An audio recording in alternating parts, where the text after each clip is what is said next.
If it wasn't for Pusha T, Drake and Kendrick might have never had a beef. Back in 2018, when Pusha T and Drake had a beef, Pusha exposed that Drake had a son who he was keeping a secret, and the internet decided Drake had lost that battle. And after this, Drake made his boundaries clear. I'm sure I could say something. So let me ask. Yeah. Has Jay Prince ever reached out to you? Like, I spoke to Jay Prince numerous times, man. So not about him. Okay. Hell no. Can't nobody talk to me about him. All right. Hell no. Because I also heard you say you don't want to wreck it with him. I don't. You don't want to be in the... I'm going to be honest. I don't want it. Let's just not even. I don't want it. With Drake, I want to wreck it afterwards. I don't want it. Then you don't say nothing about... You don't. And you run to the Memphis... Oh, I'm Memphis, Houston. That's my black side. You never related. The Super Bowl halftime. How you feel about Kendrick's performance? Oh man, Kendrick killed it. Okay. Killed it. Okay. You know, the storytelling, the performance, the showmanship. Yeah. Drake is once again trolling Lucian Grange, the CEO of UMG, by posting his daughter-in-law. He also unfollowed everybody on his burner and now only follows her. Messing with the labels like this is a very risky move. All right, so Pusha T just stepped into the conversation about Kendrick's Super Bowl stunt against Drake. And from the looks of it, he's hinting that this whole takedown wasn't just some random moment. It was something that's been in the works for a while. First off, Kendrick just shattered records with his Super Bowl halftime show, pulling in over 130 million views, the most in history. While everyone was hyping him up for the achievement, Pusha T decided to drop a cryptic message that had fans convinced he was throwing serious shade at Drake. Meanwhile, Drake's situation just keeps getting messier. His beef with UMG's CEO, Lucian Grange, just took a wild turn. He's now dragging Lucian's daughter-in-law, Sophia Richie, into the drama. And here's the ironic part. Drake spent years flexing his exclusive UMG deal, acting like he was on top of the world thanks to his ties with Lucian. But now, that same relationship seems to be crumbling, and fans are saying he played himself by thinking he was untouchable. Turns out making a deal with the devil might come with a price after all. Let's find out everything, shall we? But be sure to click that subscribe button so you don't miss any of our updates. Super Bowl halftime. How you feel about Kendrick's performance? Oh man, Kendrick killed it. Okay. Killed it. Okay. You know, the storytelling, the performance, the showmanship. Yeah. And creativity. You know, real artist. For real. Yes, sir. And he did it his way. They think that you went too far. I don't care. There is no too far. I don't play like that. So that's why you don't play with me. Right. That's why you don't play with me. Right. There is no too far. Right. It's not. Right. Forever. Is there any time you felt like you went too far? Who, me? Yeah. I never go too far. Did you ever feel like that? I never felt nothing. And anybody who ever told me that I went too far, I never spoke to him again. Drake is once again trolling Lucian Grange, the CEO of UMG, by posting his daughter-in-law. He also unfollowed everybody on his burner and now only follows her. Messing with the labels like this is a very risky move. Has a rich baby daddy named Lucian and Universal. Wow. He's like, you know, like, man, my daddy got it. You know what I'm saying? It's like, my daddy controlled the spins. My daddy got the DSPs. My daddy. Drake has a rich baby daddy. Before Drake could drop that and then potentially be a free agent, he's been negotiating. He's been thinking, I'm going to go get a bigger payday, maybe $600 million. The beef happens, and from what I've been, told. No photo? Nah, I'm cool. Goddamn, photo? I'm cool. No, with him at this point. I just want to name shit for him to say no. You don't play hockey with him? Nah. Canada. None of it. I'm cool. Like, I ain't playing. I'm going to just go ahead and do what I do. But y'all at peace. Instead of stepping back and playing it smart, Drake is going full destruction mode, like suing the label that handed him a $400 million deal. Bold move. And now, coming for Lucian's family, that's just asking for trouble. People are seriously starting to wonder if he's got a career fall wish, because nothing he's doing right now makes any sense. And now with Pusha T basically saying that Drake was never meant to win this battle, it makes you wonder, was this downfall inevitable? Why is Drake moving like he's trying to completely wreck his own legacy? Let's break it all down. In the rap game, they made you rap again. You can't just mumble your way and gimmick your way to a song no more, buddy.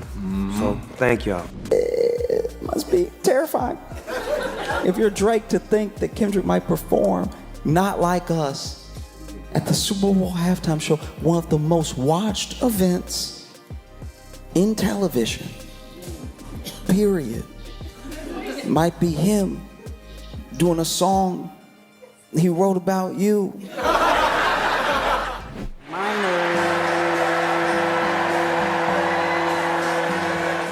Alright, so Pusha T has finally spoken up about Kendrick Lamar's Super Bowl performance, and fans are convinced he's throwing some serious shade at Drake's downfall.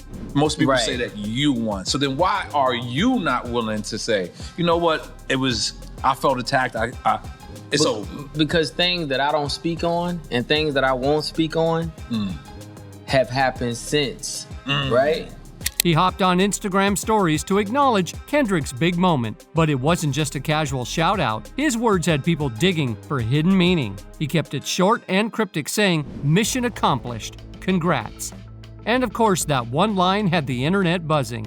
If it wasn't for Pusha T, Drake and Kendrick might have never had a beef. Back in 2018, when Pusha T and Drake had a beef, Pusha exposed that Drake had a son who he was keeping a secret, and the internet decided Drake had lost that battle. And after this, Drake made his boundaries clear. I'm sure I could say something about, your lovely lady or, a child or a family member, and you're just gonna wanna not really rap anymore. But having learned his lesson from the Pusha T beef, Drake decided to not let Kendrick get the best of him and name-dropped his fiance on his song Push-Ups.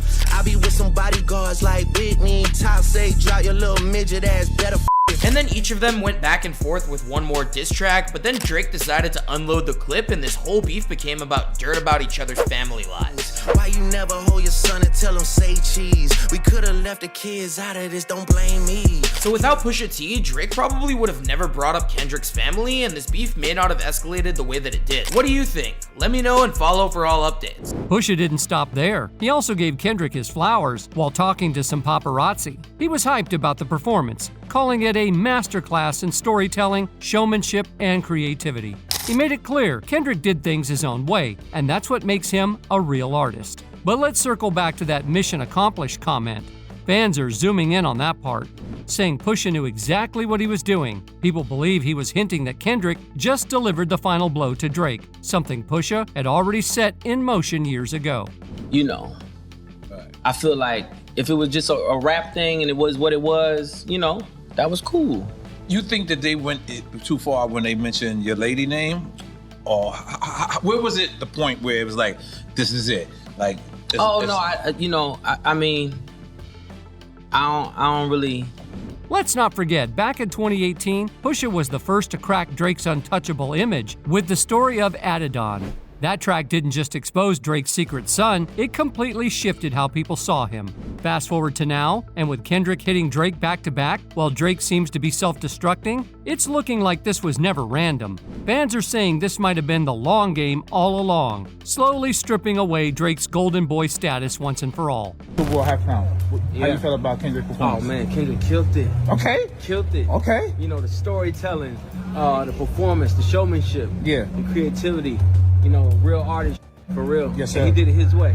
Okay. Gotta respect it. Now let's get into how Drake has been moving real reckless lately. Ever since Kendrick's Super Bowl performance broke records, it's looking like he's spiraling again. He's back to posting nonstop on his Finsta, and while some of it is promo for his upcoming collab album with Party Next Door, it's pretty clear this isn't just about the music. Drake is also turning up the heat in his ongoing battle with UMG, and at this point, he might be making things worse for himself. If you missed it last month, he actually sued his own label. Yeah, he filed a federal defamation lawsuit against UMG, claiming they helped boost Kendrick's diss track, Not Like Us, and made sure it went viral.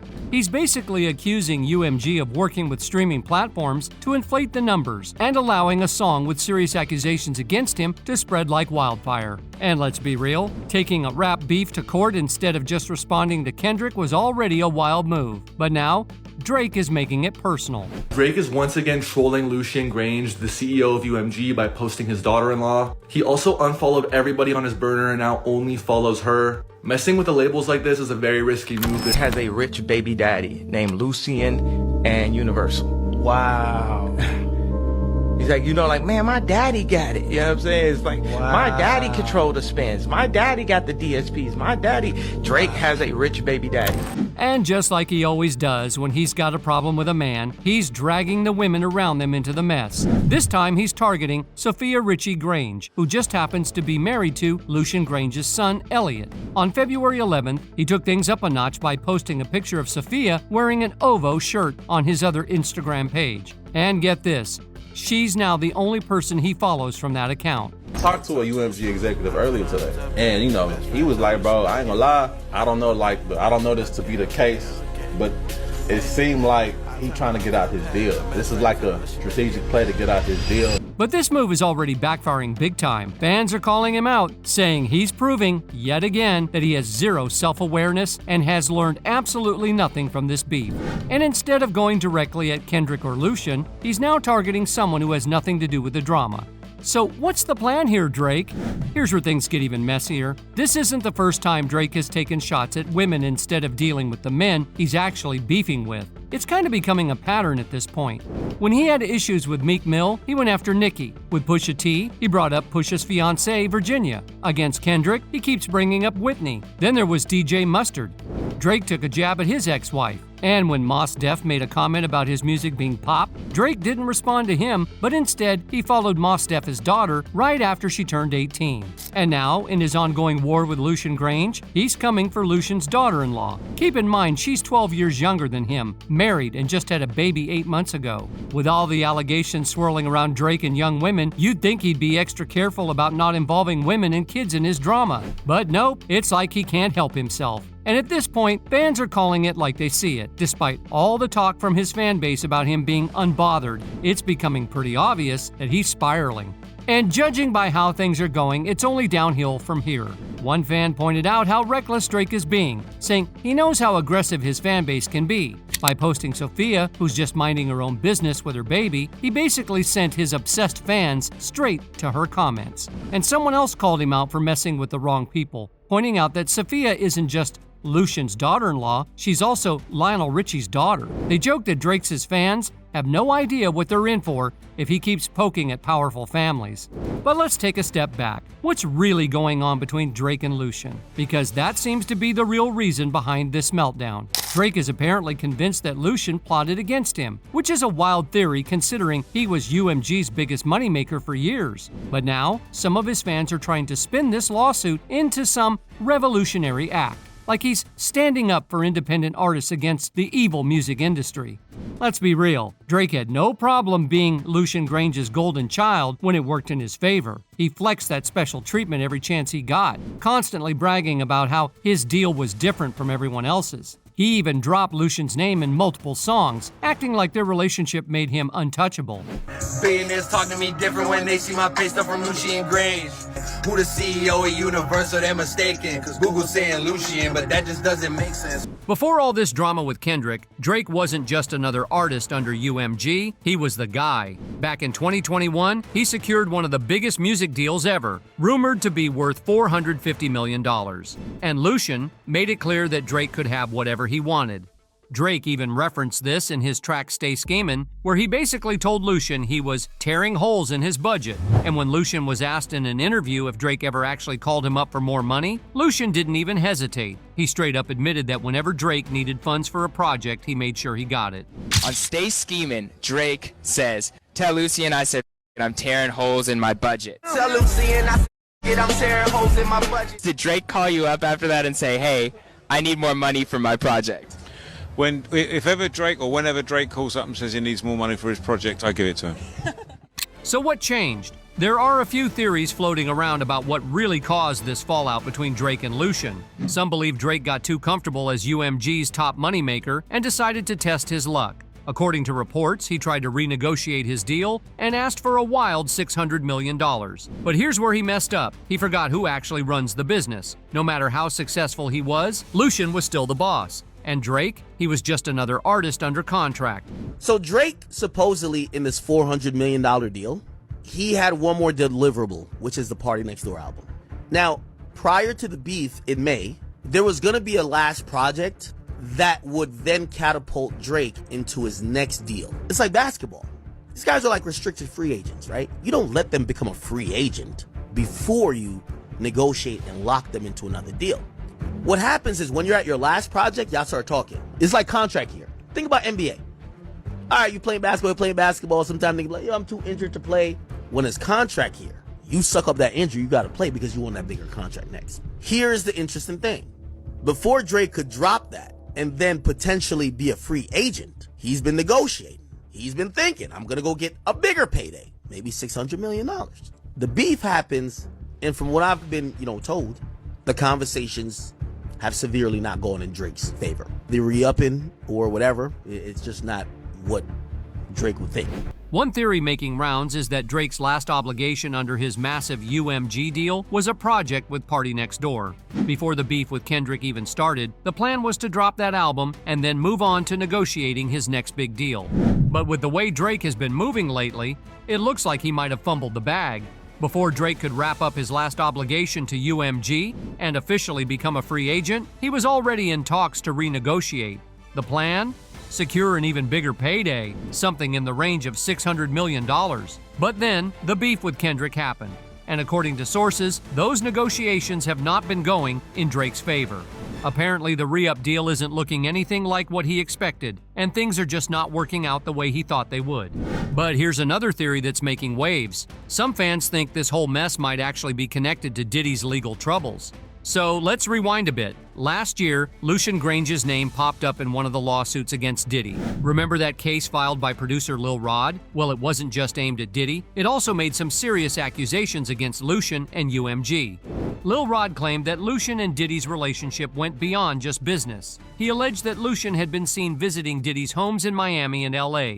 But here's the shady part. According to Lil Rod, whenever Lucian visited, it was always at night, and he and Diddy would disappear for hours into Diddy's bedroom. But that's not even the wildest part. Lil Rod also accused Lucian of being directly involved in funding Diddy's illegal activities. He claimed that Lucian was basically one of Diddy's co-conspirators, providing huge amounts of cash that allegedly helped finance all of Diddy's so-called freak-off parties. And according to Lil Rod, Diddy might even have Lucian on tape doing some questionable things at these events. Now here's where things get even shadier. In May 2024, just a few months after Lil Rod filed that lawsuit, news broke that Lucian and UMG had been completely removed from the case. And get this, Lucian's lawyers didn't just deny the allegations. They were so offended by the claims that they actually planned to go after Lil Rod's lawyer, Tyrone Blackburn, for legal penalties. The accusations were apparently so false that they didn't even feel the need to fight them. They just shut them down completely.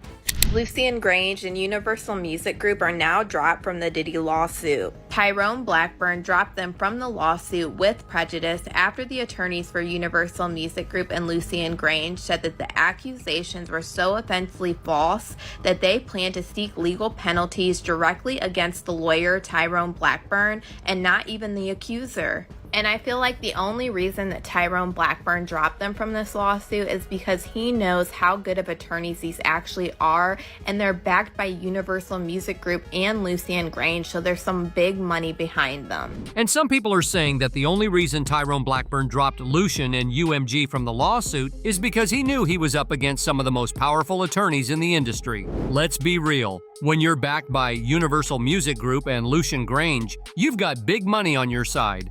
Guess what else happened in May 2024? That's right, Kendrick dropped 3 diss tracks, and he wasn't just coming for Drake, he was taking shots at the entire industry. 616 in LA, Meet the Grams, and Not Like Us set the internet on fire, and the timing was way too perfect to ignore. So just as Lucian and UMG thought they had escaped the heat from Lil Rod's lawsuit, this whole Kendrick versus Drake war exploded. The multitude of lawsuits against him are not only shockingly detailed, but allude to connections to powerful entertainment industry figures with ties to Zionist causes. One of the key lawsuits was filed by music producer Rodney Lil Rod Jones. He accuses Diddy of participation in an Epstein-style ring and threats of physical violence. Jones alleges that Diddy hosted substance-fueled parties which youth, funded by powerful figures like Universal Music Group CEO Lucian Grange. Jones claims these parties were secretly recorded to blackmail high-profile individuals, including music executives and politicians. Lucian Grange is a billionaire Zionist known for supporting Israeli causes. He's been associated with high-profile events, including the Friends of the IDF Gala, which raises funds for the Israeli military. Grange's wife, Caroline Grange, also funds several Zionist organizations. Running in the same circles is Haim Saban, an Israeli-American media proprietor, Democratic Party power player, and mega donor to Zionist causes. Saban Music Group and Universal Music Group have a partnership that includes global distribution and marketing. Another former Universal Music Group figure moonlighting as a Zionist lobbyist is David Renzer. Renzer founded an organization called Creative Community for Peace, which organizes Hollywood celebrities to speak out on behalf of Israel and against the aims of Palestinian activists. Another music industry executive closely associated with P. Diddy, Clive Davis, has partnered with Creative Community for Peace. In 1999, 1994, provided funding for the then 23-year-old Diddy's Bad Boy Records. Universal Music Group and Lucian Grange have since been dropped from Rodney Jones's lawsuit against Diddy. They were dismissed from the lawsuit after attorneys for UMG argued that the accusations against the company were offensively false and that they would seek legal penalties against Jones's lawyer Tyrone Blackburn. And suddenly the attention was right back on them. And Kendrick? He wasn't just calling out Drake. In Meet the Grams, he made some very interesting claims about the industry, saying he's been around for 12 years and has seen some weird things happening behind the scenes. He suggested that some artists are actually being used to control the industry, manipulating victims, and leaking certain videos to push hidden agendas. That's a bold statement. Basically, Kendrick wasn't just talking about Drake, he was making it clear that the real issue is the people behind him.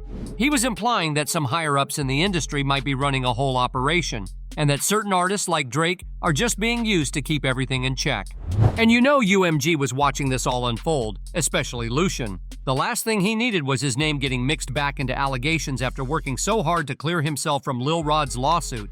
But hold on, it gets even wilder. Some people have started speculating that Diddy's infamous freak-off parties and secret recordings weren't just for his own entertainment, but actually part of a much bigger blackmail scheme. The theory? Diddy might have been gathering dirt for the powerful people above him, using it as leverage for their political agendas. And if you've read through the lawsuits against him, you know they're crazy detailed. They don't just accuse Diddy of wild behavior, they hint at connections to some seriously powerful figures in the entertainment world.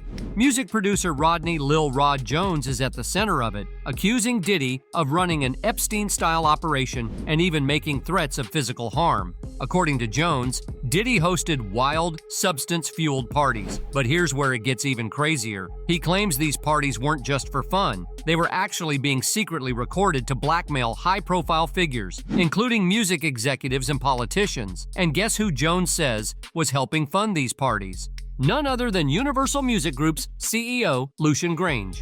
Who the hell is this? You may have seen him with Justin Bieber or The Weeknd, and you might have even heard his name in the Diddy lawsuit. This is Sir Lucian Grange. He's the CEO and chairman of Universal Music Group and the most powerful man in entertainment. Grange grew up in North London and dropped out of school by 18 and started working as a runner at a talent scout company. He then started hitting up every label executive until the chairman of CBS Records gave him a chance on the A&R team. Over the next 2 decades, Lucian climbed the ranks until 2005, where he became the chairman of Universal's UK division. And by 2011, he was the chairman and CEO of all of Universal Music Group. Now, Lucian isn't just a billionaire music mogul, he's also a well-known supporter of Israeli causes. He's been linked to major fundraising events, including the Friends of the IDF Gala, which raises money for the Israeli military. His wife, Caroline Grange, is also a donor to several Zionist organizations. And since taking over Universal, he's more than quadrupled the value of the company. It's worth about $55 billion right now. And they also own all the biggest artists. In fact, 70% of the songs on Billboard are owned by UMG. Lucian is considered the most powerful man in entertainment and was named the executive of the decade in 2020. But now Lucian is being talked about in the Diddy conspiracies, even though he claims he has nothing to do with it.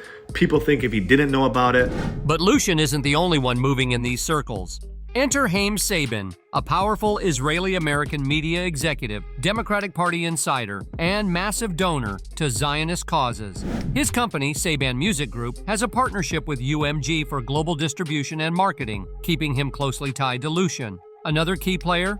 David Renzer, a former Universal Music Group executive who's now heavily involved in Zionist lobbying. He founded an organization called Creative Community for Peace, which basically recruits Hollywood celebrities to publicly support Israel and push back against pro-Palestinian activists.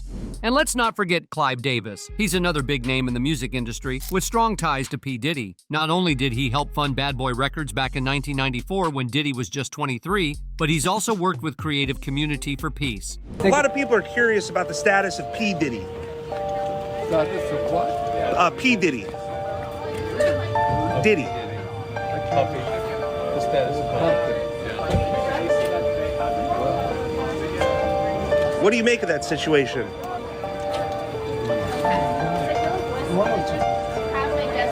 All right. No comment from Clive Davis.